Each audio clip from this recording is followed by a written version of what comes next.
स्वामी समर्थ।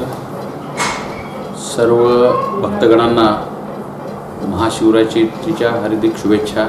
च्या पावन दिवशी महाशिवरात्रीनिमित्त सर्वांनी कमीत कमी 6000 ओम नमः शिवायचा जप ही अतिशय साधी उपासना केल्याने अतिशय फलदायी आहे। बाकी महाशिवरात्रीचं महात्म्य हे प्रत्येकाला ज्ञात आहेच।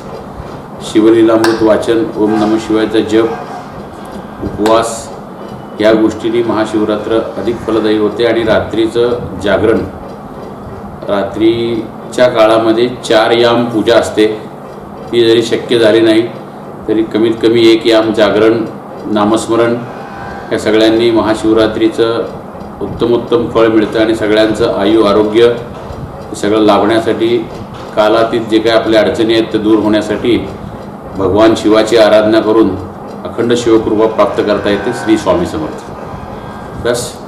नवनवीन बातम्या पाहण्यासाठी SB न्यूज चॅनलला लाईक करा, शेअर करा, सबस्क्राईब करा।